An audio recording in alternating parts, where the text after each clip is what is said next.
Hi, it is Jim Seimas. And Andrew Matheson for double coverage, our week 4 recap. We're almost halfway done with this whole darn year. Unbelievable. Time's flying. Well, I guess, because the week 0 thing, I guess is 1, and that, so this is technically 5. Well, we've been lucky. No rain, no heavy winds. No, it's been beautiful. I know. It's awesome. Tonight we're doing, let's get right into it. The stump. Yes. And or stumps. Yes. Because there's multiple. That's not a shark. That's a trophy. That's stumps. It's like this. Multiple stumps. I've got my stump t-shirt on. A lot of people are like, hey, is that a Superman shirt? You idiot. This is a stump t-shirt. Jesus. Santa Cruz, SoCal. It's been all SoCal in the past. Yes. Did it continue? It's daytime around the rest of Santa Cruz County, but it's nighttime in SoCal. That's how their public address announcer announces games, and it was all SoCal. I thought that was your Keith Jackson or No, something. okay. No. It was the nice kind of pulled away in the second half. It was a scoreless first quarter. Okay. Lead 14-6 at the halftime, and in the second half, a field goal and a score, and game over. Gotcha. Yeah, 300 yards rushing. What was the final? 31 for SoCal, 12 for the Cardinals. 7th win in a row for SoCal, 11th of the last 12. Yes. And that's the longest. 7 in a row is their second longest winning streak in the history. The 52 years of this aforementioned stump. Yeah, they love it. Hey, they love it. They're so happy to keep that stump in SoCal. Going off, Isaac Marino, Ryan Canavan, and Ty Nightmove Seeger. They had collectively close to 300 yards rushing. Which is what they do. Yeah. They run the ball. No, you know what they normally don't do that they did? They threw their first touchdown pass tonight. Really? Yeah, Emilio Echobarger connected with Ryan Canavan for a 15-yard score. That was the lone pass of the game. E squared. I like it. Yeah. No, and they went off and they played some solid defense. Santa Cruz passed incredibly well. Okay. They just kind of shot themselves in the foot with some... Whoa, you said Santa Cruz passed well? They passed well for the first time since the Jamboree, pretty much, I would say. Really? 16 of 23 for 246 yards for Drake Fenley. Wow. I know, those are good numbers, though.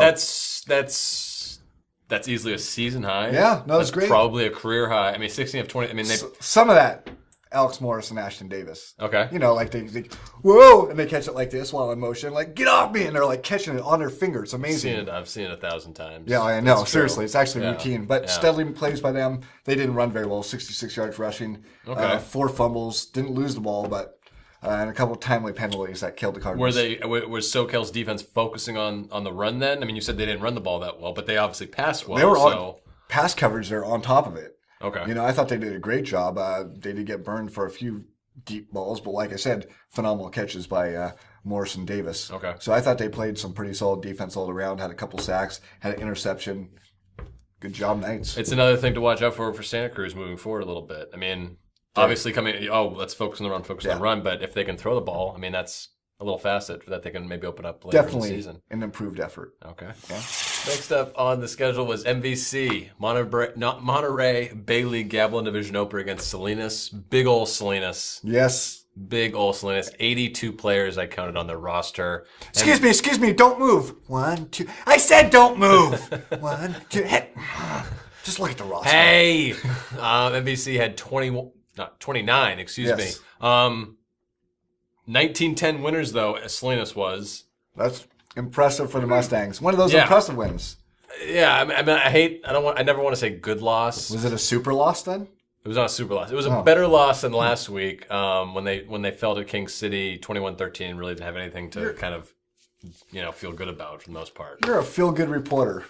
No, I mean, they have 90 guys on the other side, and you got 30 on your side. Yeah, I know. And it's Salinas. It's a big school and that's a big impressive. public school. No, it was. I mean, it was 13-10 early in the fourth quarter, and they had a chance. Salinas Zach McDermott hooked up with John Santos a 57-yard touchdown that kind of pulled them away. Yeah. But this is kind of be the thing, like we said, moving forward. It was the numbers issue. Yes. They did get Deshaun Hopkins back tonight in the backfield. 101 yards, 18 carries. He felt a little, he was kind of fighting through some cramps, fighting through that ankle injury that he previously experienced. They also got Dustin Sams back tonight. Nice, huge. Yeah, he only had 2 carries, but he had knee surgery in the offseason, so this was his first game back. Nice. Next week, they're getting a couple of transfer guys that had to sit out. I think things are looking up. Yeah, they are, but they also have to face Palma and Hollister and a couple other horses. A couple of other giant roster schools, yes. This was just the Mustangs putting their hoof in the water. They towed the water, like, hey, you know what?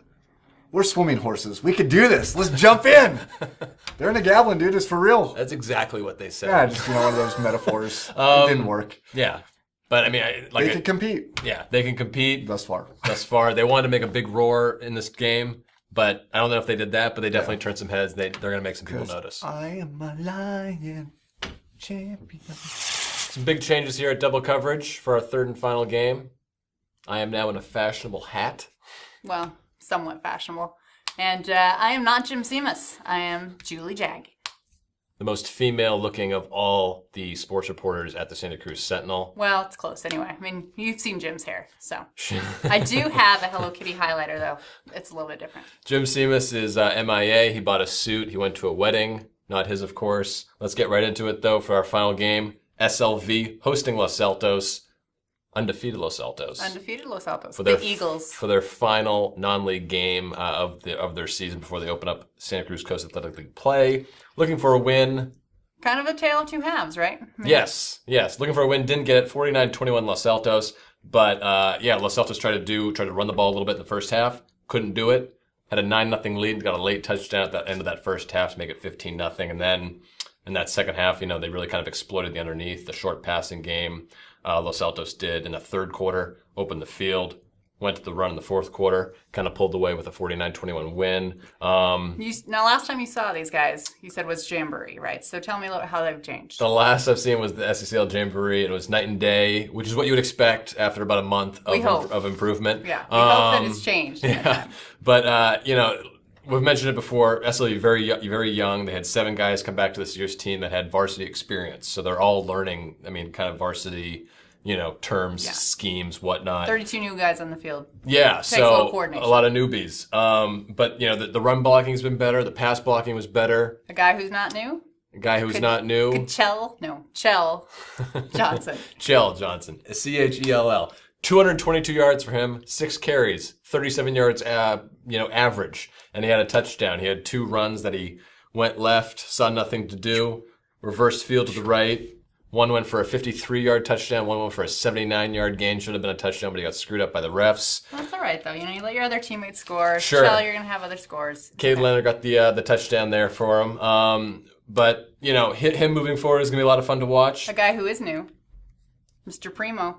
Patrick Primo filling in for the injured Isaac Newberry. And his varsity debut behind center threw for 124 yards, touchdown, and interception, 11-17 passing. So Coach called him a gamer. Sounds like he did pretty well. Pretty good for his first start, yeah. There's pieces to look at, and Patrick Brooks had a sack. Robbie D'Amato making plays. Kurt Lambaron had a couple sacks. Ari Solomon with a pick in the end zone. So there's pieces to work on. There's improvement. There's development, which is what you want to see. Coupled with a JV team that's doing very well. And looking forward to this year, even next year, SLV looks pretty solid. Yeah. Who do they play next? They open up SCCL play next week versus Harbor. Going to be a good game.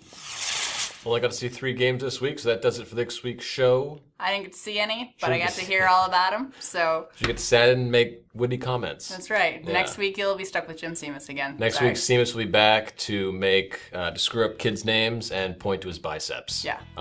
So expect that. But that's it. Week 4 in the books. Week 5 next week. We got a couple more SECL openers, and we'll have all the previews right here online at Double Coverage. Tell them how they can find us. They can find us on Facebook. You can like us on Facebook. You can follow us on Twitter. You can follow us on Tout. Julie_Jag Twitter. Yeah. Okay. There you go. She needs followers. I do. I need a lot of followers. And friends. Yeah. You can read us all online as well at santacruzsentinel.com/.